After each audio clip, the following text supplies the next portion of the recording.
بسم اللہ الرحمن الرحیم۔ اچھا، شرح تہذیب کے آج کے سبق کے اندر ہم یہ پڑھیں گے کہ ہدایت کے جو ہم نے دو معنی پڑھی ہیں۔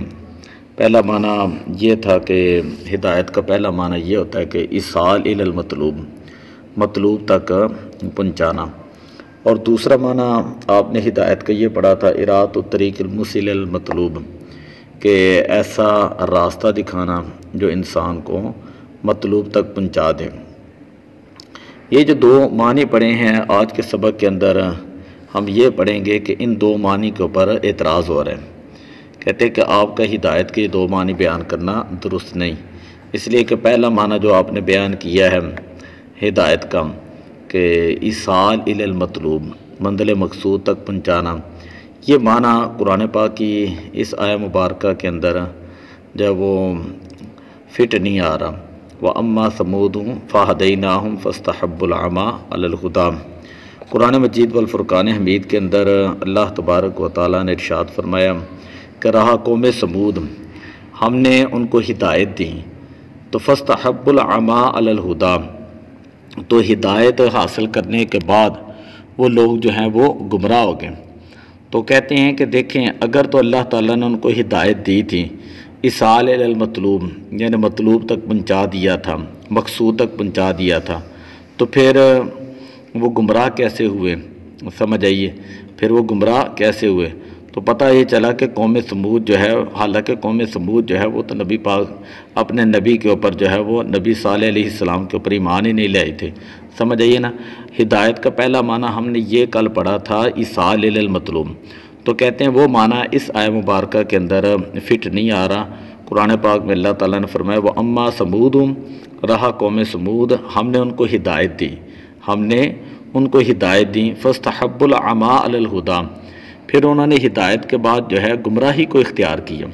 تو ہدایت کے بعد گمراہی تو متصور ہی نہیں ہے، مقصود کے بعد گمراہی تو متصور ہی نہیں تھی۔ اگر وہ مطلوب تک پہنچ چکے تھے، منزل تک پہنچ چکے تھے، مقصود تک پہنچ چکے تھے، پھر وہ گمراہ کیسے ہو گئے؟ تو اس سے پتہ چلا کہ پہلا معنی یہاں پر بیان کرنا درست نہیں ہے۔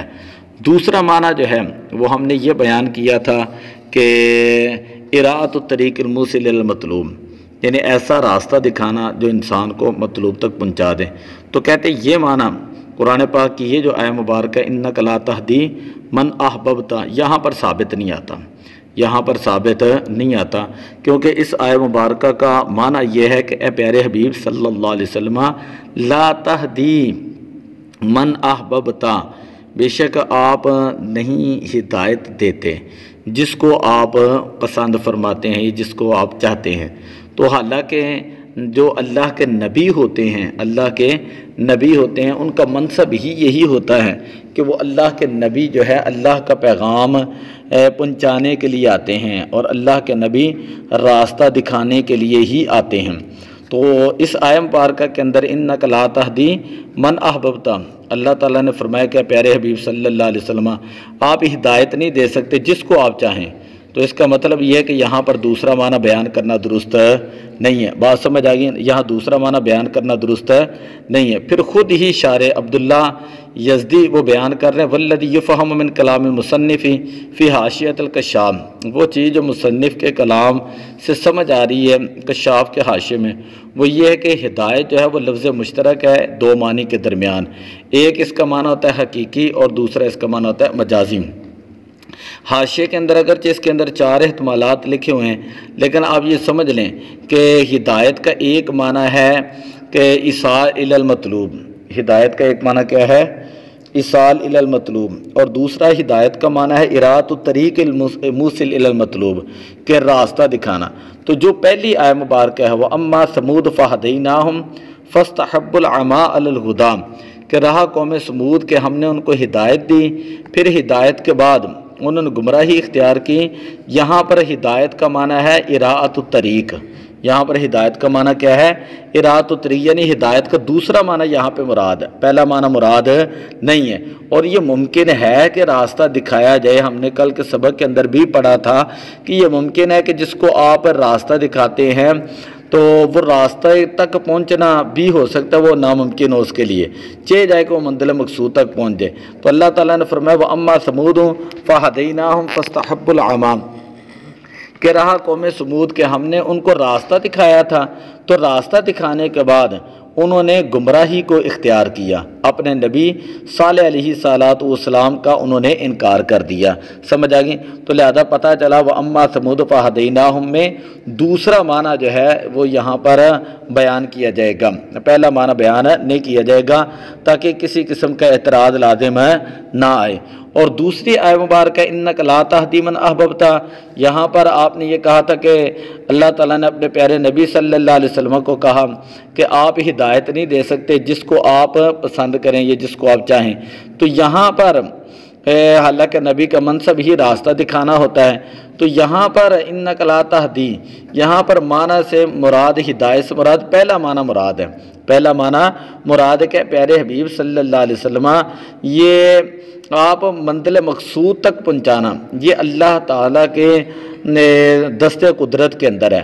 آپ کا کام ہے کہ آپ نے پہنچا دینا ہے، آپ نے اللہ کے پیغام کو پہنچا دینا ہے، کیونکہ نبی اکرم صلی اللہ علیہ وسلم جو بڑے بڑے رؤسائے قریش تھے، جو بڑے بڑے قریشی سردار تھے، جب وہ ایمان نہیں لائے تھے، انہوں نے ایمان قبول نہیں کیا تھا، تو اکثر نبی پاک صلی اللہ علیہ وسلم پریشان ہو جاتے تھے۔ تو اللہ تعالیٰ نے اپنے پیارے حبیب علیہ الصلوۃ والسلام کو اس آیت مبارکہ کے اندر تسلی دے کر فرمایا کہ پیارے حبیب صلی اللہ علیہ وسلم آپ کا کام ہے کہ پہنچانا، آپ کا کام یہ ہے یا ایھا النبی بلغ علی، یعنی نبی کا کام ہوتا ہے پہنچانا، آپ نے صرف پہنچانا ہے۔ اِنَّكَ لَا تَهْدِي مَنْ أَحْبَبْتَ، تو منزل مقصود تک پہنچانا وہ آپ کا کام نہیں ہے، آپ کا کام ہے صرف راستہ دکھانا، آپ کا کام ہے صرف راستہ دکھانا، آپ کا کام منزل مقصود تک پہنچانا نہیں ہے۔ منزل مقصود تک پہنچانا یہ اللہ تعالیٰ کے دست قدرت کے اندر ہے۔ بات سمجھ آ گئی ہے نا؟ اگر وہ قریش کے بڑے بڑے لوگ ایمان بالفرض نہیں بھی لے کر آتے تو آپ اس کی وجہ سے پریشان نہ ہوں۔ اس آیت مبارکہ میں اللہ تبارک و تعالیٰ نے ایک طرح کی اپنے پیارے حبیب صلی اللہ علیہ وسلم کو تسلی دی ہے۔ سمجھ آ گئی؟ تو یہ ایک اچھا، جب ہم نے یہ کیا کہ ہدایت جو ہے وہ ایسا لفظ ہے جو مشترک ہے دو معنی کے درمیان، دو معنی کون سے ہیں؟ پہلا معنی وہ یہ اراۃ الطریق، اور دوسرا معنی اراۃ الطریق الموصل المطلوب۔ وحینئذ یظہر اندفاع کلا النقیضین، اور اب اس صورت میں جو دونوں نقیضیں ہیں ان کا ختم ہونا وہ ظاہر ہو جائے گا، دونوں نقیضوں کا ختم ہونا ظاہر ہو جائے گا۔ وَيَرْتَفِعُ الْخِلَافُ مِنَ الْبَيْنِ، اور دونوں آیتوں کے درمیان جو اختلاف بن رہا تھا، جو اعتراض بن رہا تھا، وہ اعتراض بھی مرتفع ہو جائے گا، مطلب اٹھ جائے گا، مطلب یہ کہ اعتراض باقی نہیں رہے گا۔